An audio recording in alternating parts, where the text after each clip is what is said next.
The long wait is over. The NHL season is finally back. Even though it's a different look than your typical year, hockey is back. And now fans of every team can cheer on their favorite squads in what can end up being the weirdest season ever. With every new season comes a new crop of young players looking to make a name for themselves. Some of these guys are already household names and come with a lot of hype, while other guys might come out of nowhere and end up being the one to take home the Calder trophy at the end of the season. But what guys in this group have the best chance of being Rookie of the Year? Hey, it's Matt from Puck Rivals, and in this video, Billy and I are going to go over 6 players who we think are the favorites for winning the Calder, and revealing who we think will win, and also our potential Darkhorse pick for this award. I just have to say before we start, we talk about guys in no particular order, and also make sure to leave a comment on who you think is going to win the Calder trophy this year. But with that, it's time to start off and introduce one of the guys who we think has a chance of winning this thing. And that's Anaheim Ducks prospect Trevor Zegras. The 9th overall pick in 2019 is coming off of a dominant World Juniors performance that saw him put up 18 points in 7 games, leading the tournament in points and also leading his team to a gold medal win. Everyone always knew Zegras was an elite playmaker, but his showing at this tournament displayed a great scoring ability as well after putting away 7 goals. We at Puck Rivals think Zegras has a medium to high chance of winning the Calder this year for a couple of different reasons. But one thing that's going to heavily impact that is if he makes a team, and if he does, how much he plays. Because there still is no guarantee that he makes a team right out of camp, as highly skilled as he is. There's so many different factors, like when the AHL season starts, if he starts off on the taxi squad.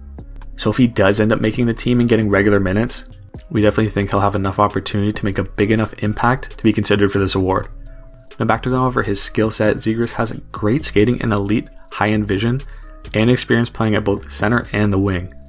This gives the Ducks options to try him out in different areas in the top 6, and even though Anaheim has some aging players up front like Getzlaf, Zegras might be the spark that they need to bring some life back into their offense. And that's the flip side of it. This team doesn't have as much skill as they used to, so playing with lesser skilled players will make it tougher for him to really have a breakout season to get the Calder. But as we saw in the World Juniors, Zegras has an insane amount of skill. Definitely enough to have a solid rookie season and be considered for this award. Now sticking with West Division prospects, next up we have LA Kings forward Gabe Vilardi.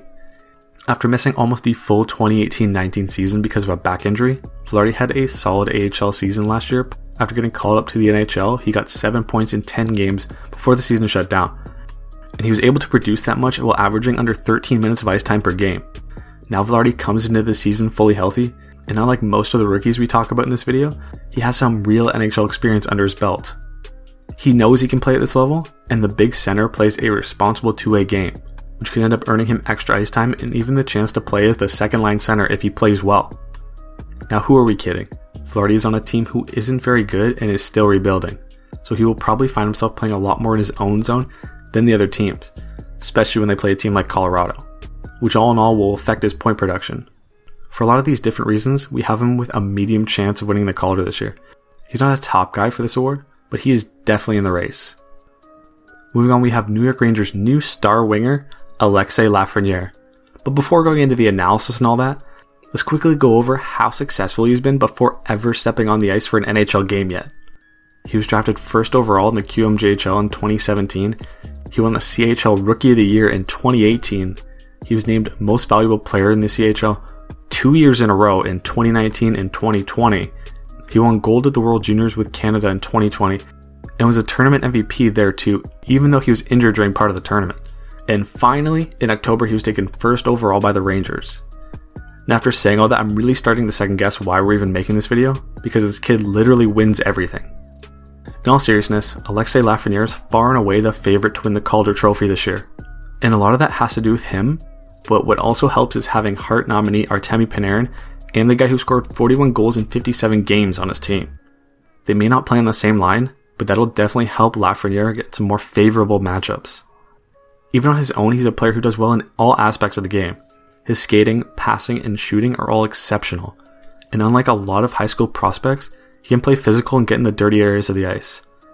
Being on a Rangers team that is on the come-up only makes it the golden situation for Lafreniere to succeed, and a Calder win would only add to his already long list of accolades in his young career, which wouldn't be shocking at all if it ends up being the case.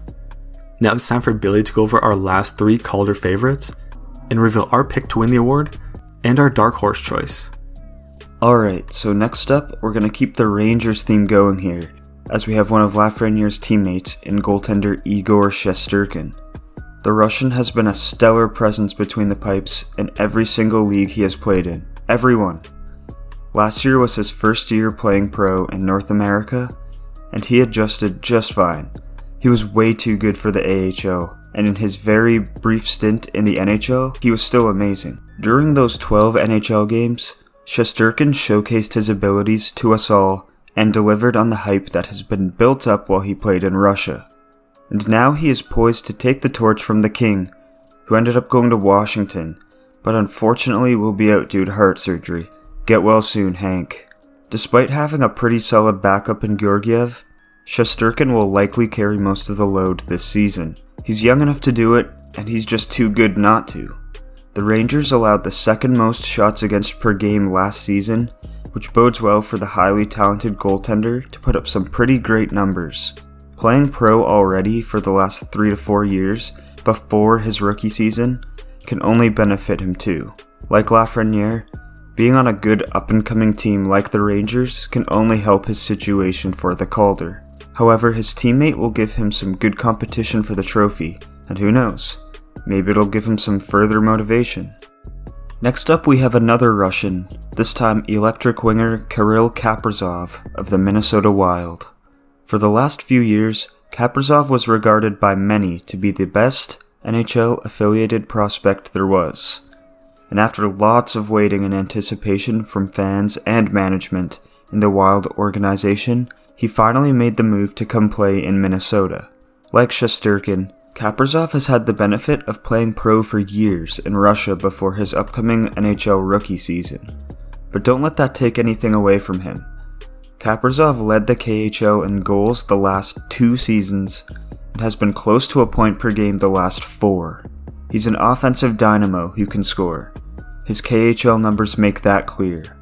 He can skate, he's got an above average shot in hands, and he can also make plays despite being a shoot first type of player. He will no doubt be in the Wild's top 6 and will get power play time on top of that. Kaprizov won't be on the best team, but that means he'll be given every opportunity to show what he can do, and could very well be his team's most dangerous forward. His age, experience, and ability make him one of the favorites for the Calder. The last guy to cover before I reveal our prediction and dark horse is German forward Tim Stutzle of the Ottawa Senators. After being one of his team's best players as a teenager in the top German league, Stutzle was selected 3rd overall by the Sens in 2020. He then played for his native Germany in the 2021 World Juniors and was easily one of the best players in the tournament. On a relatively weak team who battled COVID-19 in the early part of the tournament, Stutzle and his line carried the Germans to their first quarterfinal ever in the tournament. Stutzle will be joining a young Ottawa team who signed a few veterans here and there to mentor and help their young guns improve.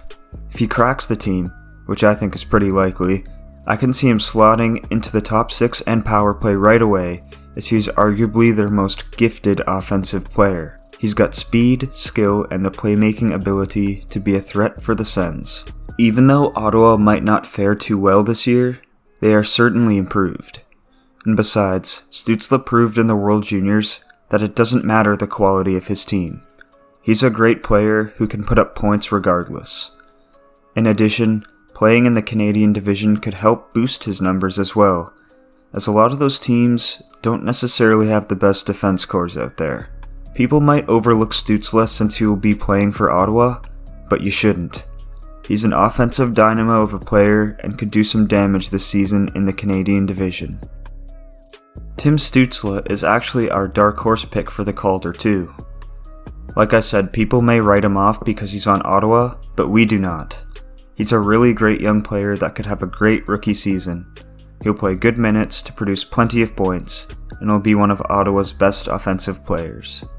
And finally, our pick to win the Calder Trophy for 2021 is none other than Alexis Lafreniere. The first overall pick will be on a good team and is just too good of a player not to pick. Well, there you have it. Let us know in the comments who you believe will win the Calder Trophy as the NHL's best rookie If you enjoyed this video and love hockey like we do, then don't forget to like and subscribe for more content. This has been Billy and Matt from Puck Rivals, and we'll see you next video.